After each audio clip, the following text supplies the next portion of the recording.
Assalamualaikum warahmatullahi wabarakatuh. Bismillahirrahmanirrahim. Alhamdulillahirabbil alamin wassalatu wassalamu ala asyrofil mursalin sayyidina maulana Muhammadin wa ala alihi washabihi ajmain. Amma ba'du.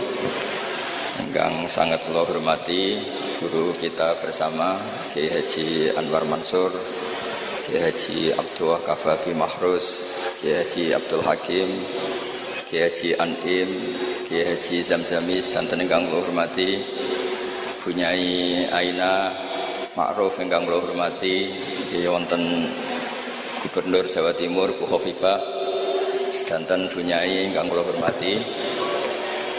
Niki kula sekedar dugi niku pun dadi anak yang berakhlak karimah.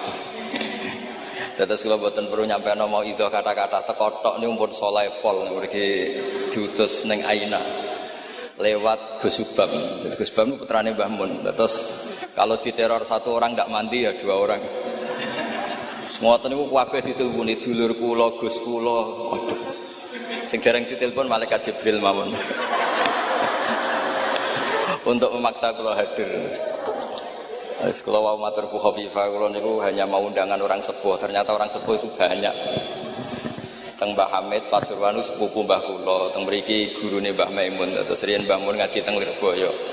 Terus keluarga Lirboyo kadose memanfaatkan hak maksa. Kalau cerita sing ringan-ringan mawon bahwa benar Bu Khofifah tadi, berkah itu dimulai dari hal-hal sekeliling kita. Tapi karena saya sebagai kiai menekuni fikih-fikih perempuan. Dulu itu ada bahsul masail begini Bu Khofifah, agak bahsul masail itu agak benar, tapi ya benar. Gimana hukumnya polisi dari perempuan atau gimana hukumnya wanita jadi polisi? Nah ini Bu, Neng Aina nggak usah bahsul masail, langsung eksekusi, langsung meraktekkan. Itu hampir semua musyawirin bilang haram karena polisi itu wilayah lelaki, karena nangani penjahat, nangani kriminal. Tapi ada kiai yang agak unik, mungkin termasuk kita yang unik itu. Itu Pak Yai, kalau bandar narkoba itu kadang pengedarnya perempuan dan kadang disembunyikan di tempat yang nggak boleh tersentuh lelaki. Kalau semua polisi lelaki itu gimana itu solusinya? Walhasil terus kiai itu bilang ya udah boleh. Terus karena nggak kebayang kan, misalnya disembunyikan di tempat-tempat tertentu, kemudian polisinya itu cowok. Semenjak itu terus ada maklum kalau polisi itu dari perempuan. Saya tidak tahu Ar-Risalah ngirimkan yang diterima di Akpol itu berdasar fikih itu apa enggak tahu. Tapi yang jelas itu ada fikihnya juga. Jadi makanya mendengar itu penting, karena barokahnya mendengar itu kita menjadi tahu cara pandang orang lain. Dulu itu orang mengira kalau kiai besar diundang di musola kecil gak datang itu dulu dikira keangkuhan. Tapi semenjak ada sudut pandang, terus niki sekaligus hormat nama Ar-Risalah. Ar-Risalah itu nama kitab Imam Syafi'i paling terkenal. Jadi beliau itu diminta menulis kaidah usul fikih untuk kajian fikih. Yang meminta namanya Abdurrahman bin Mahdi. Ya ini tadi saya juga memberi hadiah sama Gus Sofa sama Gus Alawi kitab Ar-Risalah. Kemudian ditulis tebel sampai sekitar 700 halaman, namanya kitab Ar-Risalah. Di situ ada kaidah-kaidah cara menganalisis Quran dan hadis. Dan itu berkahnya Masya Allah, akhirnya fikih kita tidak fikih harfiah, tapi fikih yang benar-benar bisa menjawab tantangan zaman. Di antara yang paling terkenal misalnya ibu saya itu namanya Yohanit, persis tabarruk sama namanya ibunya Nabi Musa. Khilah ya. Di fikih itu ada kitabul khilah, bab merekayasa hukum. Jadi Nabi Musa kita tahu jalani hidup terbaikmu. Greenfields Fresh Milk. Itu Nabi Musa. Setelah itu Nabi Musa kecil disusui siapa aja enggak mau. Ini cerita kecerdasan perempuan zaman itu sudah cerdas. Jadi sebelum sekolah Ar-Risalah juga ada yang cerdas ya. Terus gini ibu Nabi sinten Musa. Itu cerdas sekali. Dia minta saudaranya supaya meneliti ini larungan Nabi Musa sampai mana. Singkat cerita ngerti kalau itu ditemu Fir'aun. Ketika cari perempuan yang menyusui, tidak ada yang mau Nabi Musa. Wa harramna 'alaihil maradi, semuanya menolak. Singkat cerita, saudaranya ini bilang, hal adulluka ala ahli baiti yakfulunahu lakum. Ini saya tunjukkan keluarga yang mungkin susuannya pas dengan Nabi Musa, dengan Musa kecil. Lalu pengawal-pengawal Fir'aun itu curiga, loh kok tahu? Sebab itu untuk menghilangkan curiga, dia bilang, tapi mintanya bayaran itu tinggi. Jadi berkahnya minta bayaran itu malah dikira ini benar-benar orang lain. Karena kalau ibunya sendiri, pasti tidak minta bayaran. Jadi ini cerita, jadi mulai dulu perempuan itu pintar ngerekayasa. Ya agak ruwet nih. Jadi kita ini partai-partai yang kalah sama ibu, kalah sama apa saja lah, sama Bu Nyai. Kalau santri ditanya, takut mana Bu Nyai sama Pak Yai? Mesti jawabannya takut Bu Nyai. Itu ijma, itu sudah ada ijma. Karena kiai itu lebih sabar itu. Kalau kata Bu Nyai enggak, kiai itu lebih pelupa. Jadi kalau ada masalah gampang lupa. Akhirnya karena bayar itu terus enggak curiga. Enggak curiga kalau itu ibu aslinya Nabi Musa. Akhirnya ibunya Nabi Musa dapat dua nikmat. Dia ketemu putranya, sekaligus dapat uang dari Fir'aun. Jadi Quran kalau mencontohkan perempuan itu luar biasa. Ada lagi contoh Asia. Perempuan itu memang misteri. Ada yang istrinya Fir'aun jadi wanita hebat, yaitu Asia. Ada yang harusnya solihah kelas papan atas karena istrinya Nabi Nuh, malah enggak. Sehingga pola-pola fikih perempuan, saya ulang lagi, pola-pola fikih perempuan itu Imam Syafi'i ngarang. Itu kalau sudah tentang perempuan itu ya pusing. Jadi ternyata pusing itu kalau ditarik ke atas. Itu dulu Rasulullah itu menghadapi Aisyah sama Fatimah itu ya pusing. Itu kalau Halah datang, Halah itu saudaranya Khadijah. Kalau datang itu betapa hormatnya Rasulullah. Makasih kamu datang mengingatkan pada Sayyidah Khadijah, pada Khadijah gini-gini. Itu Sayyidah Aisyah cemburu. Kenapa engkau mengingat Khadijah terus? Padahal Allah sudah mengganti yang lebih cantik daripada yang sudah tua. Pokoknya menyebut ajus itu tua, yaitu Khadijah. Gantian Sayyidah Fatimah yang tersinggung karena ibunya disebut ajus, tua. Nabi itu cara ngelola dua wanita ini, yang satu bangga dengan kecantikannya dan keperawanannya, dan Sayyidah Fatimah tertekan karena ibunya jadi korban, yaitu dianggap sepuh. Itu Nabi cara menyelesaikan itu unik. Bilang gini, Fatimah, kamu bilang ke Aisyah, sehebat-hebatnya kamu itu perawan dapat duda. Sementara ibuku janda dapat joko. Terus mulai dulu ya kebanggaannya Rondo untuk Joko itu mulai dulu. Tapi ini cerita, jadi ngelola perempuan itu ribet. Jadi kalau terlalu ke Aisyah, Sayyidah Fatimah cemburu. Kalau terlalu ke Sayyidah Khadijah, Sayyidah Aisyah cemburu. Jadi ya nggak ada solusinya memang. Jadi kalau kiai ngaji fiqhul mar'ah itu, fiqhun nisa itu nggak ada selesainya. Kata Nabi, khuliqat min dila'in a'wad, didesain dari iga yang bengkok. In dhahabta tuqimuhu kasartah. Kalau kamu memaksa lurus, patah. Kalau kamu biarkan tetap bengkok. Ya kalau jalan harus bengkok, ya biar bengkok aja, tidak usah dipaksa nopo lurus. Terus kalau suwon terutama teng Gus Sofa, Gus Alwi, teng putra-putra ning Aina, Ar-Risalah itu menjadi inspirasi hukum. Dulu zaman Imam Ghazali ada orang pamit mau jadi ahli fikih. Sama Imam Ghazali enggak boleh, udah kamu jadi dokter saja. Terus ditanya, kenapa engkau sebagai ulama kok malah fatwa saya jadi dokter? Kata beliau, banyak negara Islam yang karena enggak ada yang belajar dokter harus berobat ke dokter yang non Muslim. Begitu juga di dunia ekonomi, di dunia politik dan seterusnya dan seterusnya. Jadi itu yang dikenal dengan usul fikih. Dulu Imam Syafi'i itu bencinya sama orang kaya itu Masya Allah, karena beliau lahir miskin dari komunitas miskin. Dan beliau referensinya miskin itu lebih menyelamatkan karena lebih ringan hisabnya. Itu malaikat bagian hisab. Kalau ngisab orang miskin kan pusing, nggak ada yang bisa dihisab kan.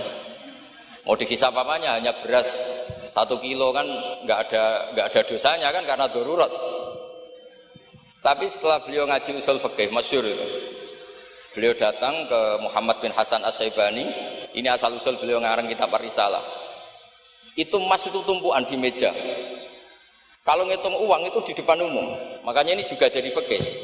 Makanya menurut saya kiai-kiai itu kalau ngitung uang banyak kesunatannya di depan umum. Biar orang nggak kepikiran nyalami template. Karena uang kiainya sudah banyak. Itu Muhammad bin Hasan As-Syaibani itu kalau ngitung uang di ruang tamu. Imam Syafi'i ini penguatan terhadap nama Ar-Risalah punya Aina karena Ar-Risalah itu nama kitab Imam Syafi'i paling melegenda. Kenapa engkau mengumpulkan uang sebanyak ini? Engkau orang alim. Biasanya orang alim itu gak suka uang, gak suka harta. Terus Muhammad bin Hasan As-Syaibani ini guru kedua, termasuk guru kesekian lah, dari Imam Syafi'i. Oh berarti saya orang alim, orang soleh gak punya uang. Iya orang alim biasanya gak punya. Sudah tak kasihkan orang fasik biar dipakai dugem, dipakai main perempuan, dipakai judi. Jangan, pakai jenengan saja. Kalau orang soleh nanti manfaat. Oh berarti orang soleh oleh sugih pun angsal. Semenjak itu Imam Syafi'i berpikir rubah. Awal perubahan itu karena beliau ngaji sama Muhammad bin Hasan As-Syaibani, beliau menjadi al-usuli, orang yang berpikir secara usul fikih. Lama-lama terus beliau ngarang kitab yang terkenal itu namanya kitab Ar-Risalah. Terus nama Risalah itu semoga nama yang tidak main-main, benar-benar nama yang mencerminkan keilmuan yang dalam. Karena di kitab Ar-Risalah itu Imam Syafi'i benar-benar menganalisis cara al-istimbat minal kitabi was sunnah. Dan terus beliau kalau ditanya masyhur itu ya, apa dalilnya perempuan misalnya mimpin? Beliau cerita, inni wajadtum ra'atan tamlikuhum wa utiyat min kulli syai'. Semuanya itu ada dalilnya. Meskipun nanti ada aturan-aturannya, tapi Imam Syafi'i itu begitu fasih. Dan ini bisa kita lihat kalau kita belajar kitab Ar-Risalah. Karena logika yang dibangun kayak tadi. Boleh nggak perempuan jadi polisi? Pertama pilihannya pasti tidak boleh. Karena ada wilayah-wilayah yang ekstrim. Takut diperkosa, takut mengalami pelecehan seksual, macam-macam. Tapi ketika pertanyaannya dibalik, ketika kejahatan ada yang bentuknya nyuwun sewu pemerkosaan dan harus dites, terbukti tidak diperkosa apa enggak, apa-apa. Terus kalau polisinya lelaki semua itu gimana ya? Begitu juga dokter kandungan. Dulu itu geger, dokter kandungan itu boleh enggak dari lelaki? Geger.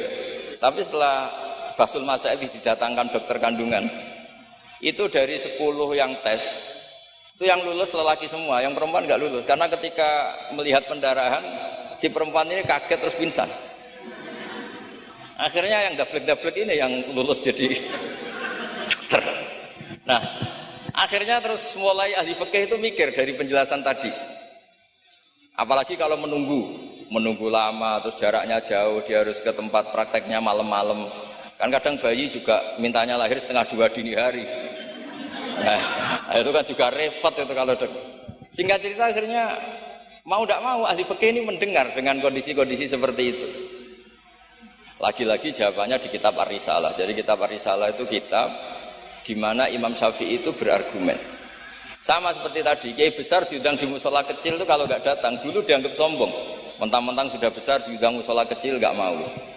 Tapi setelah ada fikih itu, pikirannya dibalik. Wong jatah kiai cilik kok dijupuk yo.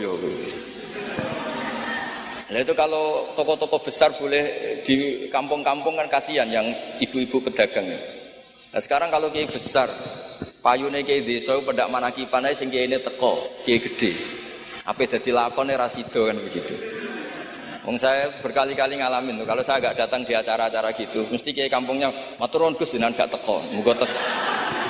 Ya karena mereka jadi lakon kalau saya datang kan mahjub. Nah itu kan terus jadi mindset fikih juga. Ternyata cara pandang, oh nak teko kiai yang sopan, kiai gede kok diundang nang musala cilik teko. Itu mungkin kata orang banyak seperti itu, tapi tanyakan kiai yang kiai RT itu. Sopan opo? Njupuk rezekine wong kan begitu. Nah, fikih-fikih seperti ini itu adanya di kitab Ar-Risalah itu. Jadi Ar-Risalah itu kitab yang luar biasa. Jadi berkali-kali kalau matur sudut pandang itu harus kuat. Ya, sudut pandang itu harus kuat. Ya tadi, misalnya Imam Sa'roni dulu itu ditanya, kenapa engkau sekarang suka jadi orang kaya, padahal dulu Anda senang jadi orang miskin. Beliau cerita, ada ulama ditanya seperti itu, terus ngendikan, li'afuza biladzatil khitab, supaya saya kalau ada khitabnya Allah itu tidak ngenes. Khitab apa? Wa anfiqu fisabilillah, kamu harus berderma di jalan Allah. Uang saja tidak punya, kok disuruh berderma, supaya kalau baca Quran itu tidak ngenes teman-teman itu. Dan misalnya baca itu bi amalikum, saya tidak punya harta. Nah, ya semuanya walhasil saya minta lah, baru karena kitab Ar-Risalah itu yang miskin dia seneng karena nanti tidak ada hisab, yang kaya juga seneng karena lebih manfaat pada orang banyak. Yang enggak jabat ya seneng karena meringankan hisab, yang jabat seneng karena pahalanya banyak karena ngurus orang nopo banyak. Kulo nu asline terkenal iki mboten seneng. Nganti sakniki kulo mboten nate ngurus median, mboten nate pasrah pangeran sebuah urusan. Tapi donga menolak itu nggih mboten wani kulo mbek pangeran. Mergo engko nak sing wong carane ngaji gratisan nggih liwat wong koyo kula-kula ngeten iki. Karena kalau yang terkenal itu semuanya matre, itu juga repot umat. Tapi nak kula terkenal kula ya repot. Wis la haula wala quwata illa billah wa hasbunallahu wa ni'mal wakil. Jadi kalau suwon niki memang diminta ngaji ilmiah ya.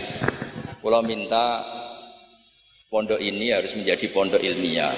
Yaitu misalnya ada dokter yang muslim, muslimah, soleh, solihah, anggap saja itu awal dari praktek islami di dunia apa? Kedokteran. Misalnya di kepolisian juga sama, di birokrasi juga sama, karena berkahnya hidup itu kalau dikawal orang soleh. Wa maka nawau yu'adzibahum wa anta napa fihim. Komunitas yang tidak soleh, ada satu saja yang soleh. Soleh itu bisa materinya karena soleh, kayak para habaib atau Rasulillah, atau soleh karena perilakunya, atau soleh karena keinginannya. Itu semuanya berkah, menjadikan azab ini tidak turun. Wa maka nawau yu'adzibahum wa anta napa fihim. Terus kula mboten saged matur kata-kata, wong kula teko tok pun sopan, ampun ganjaran kula pun kathah niku pun. Kula nak ngaji di rumah pakai kitab itu bisa 2 jam, bisa 3 jam.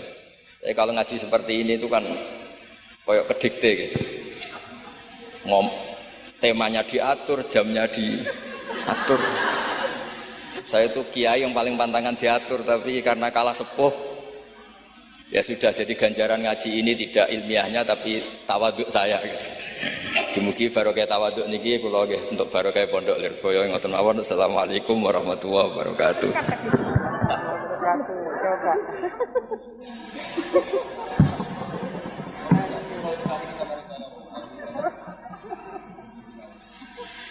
Padahal ibu-ibu dan pemirsa ini berharap masih 2 jam lagi ya Bu. Mohon izin Nyun Sewu Gus Baha. Ini kita akan memberikan kesempatan kepada ibu-ibu nyai yang akan bertanya. Dan ini pertanyaannya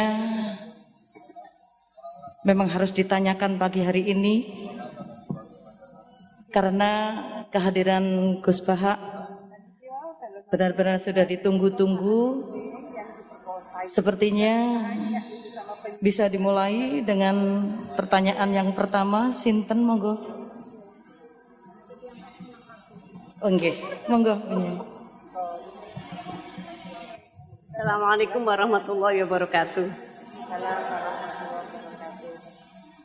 Gus badhe nyuwun pirsa, di era milenial ke para ibu-ibu, para emak-emak yang biasanya kan ibu-ibu sak menika arane emak-emak yang pada waktu masa lalu dereng mengenal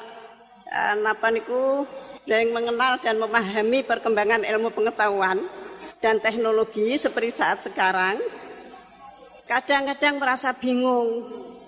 Ibu-ibu merasa bingung menghadapi tantangan pendidikan di masa sekarang ini. Peserta didik sekarang dituntut paham dan bisa mengoperasikan perangkat multimedia sosial supaya tidak tertinggal oleh perkembangan pendidikan yang sekarang ini perkembangannya sangat pesat. Sementara di sisi lain banyak informasi kurang mendidik yang bersumber dari perangkat multimedia tersebut. Ngeten Gus. Ibu-ibu menika kadang-kadang bingung. Santri menika kan boten pareng beto HP. Tapi sekarang niku pendidikan memerlukan kita harus pakai HP. Nah, yang ibu-ibu itu mau mengikuti itu sudah kadang-kadang sininya sudah tidak nyambung. Diwarai WA mawon kadang-kadang mboten saged, nah mungkin kalau santri itu sudah mengunci HP-nya, kita tidak ngerti ini bagaimana caranya kalau dikunci, jadi tidak bisa. Terus bagaimana Gus caranya kita itu bisa mengarahkan anak-anak sehingga anak-anak itu walaupun pakai HP bisa bisa mempergunakan dengan sebaik-baiknya. Kadang-kadang di pondok itu sudah diberi jam, nanti jam segini ditumpuk. Tapi wong ya anak ya tetap anak, kadang-kadang ya diselipkan. Kemudian pertanyaan kita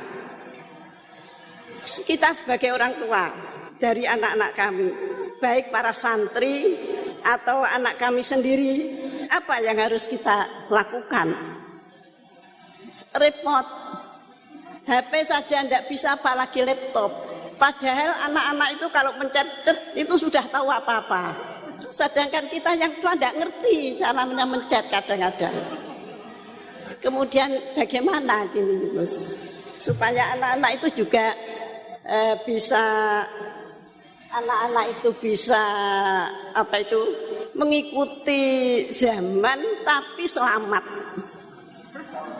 selamat sehingga mereka bisa pinter dalam ilmu pengetahuan tapi juga hatinya selamat, bisa selamat di dunia dan selamat di akhirat. Matur suwun.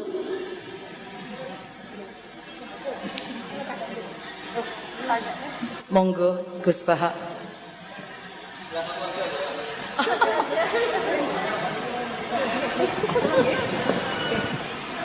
Sinten kula? Nggih. Ingkang utus Gus Bahak kula mboten wantun nolak nggih. Assalamualaikum warahmatullahi wabarakatuh. Gus, sekarang di pesantren-pesantren itu banyak para ibu nyai yang memiliki peran lebih besar dalam mengasuh para santrinya dibandingkan peran Pak Yai.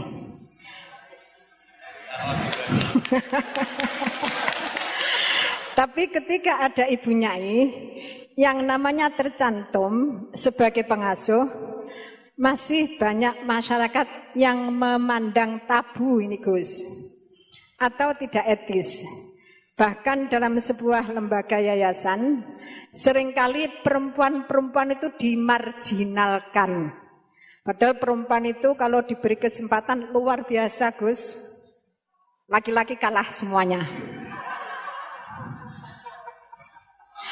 Kadang pendapatnya itu tidak dihiraukan, meskipun sebenarnya bagus. Dan ini loh Gus, saya minta keadilannya Gus. Dalam menyikapi kenyataan seperti ini, kita sebagai kaum emak-emak itu harus bagaimana?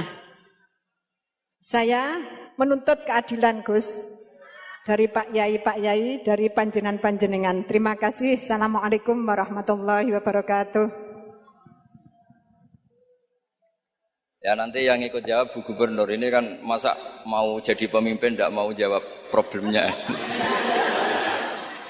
Sudah datang pakai helikopter, ada pertanyaan nggak mau jawab. Saya ini ganjarannya sudah terlalu banyak, 5:30 sudah datang, nanti diminta ikut meletakkan batu pertama ya. Nggih. Terus begini, Bu Nyai Nur Iskandar. Jadi saya punya cerita dari Bapak. Juga cerita ini pernah ngendikak Mbah Mun. Ada filosofi ilmiah yang nggak bisa diganggu gugat. Ini harus kita camkan. Misalnya begini, al-insan abdul ihsan.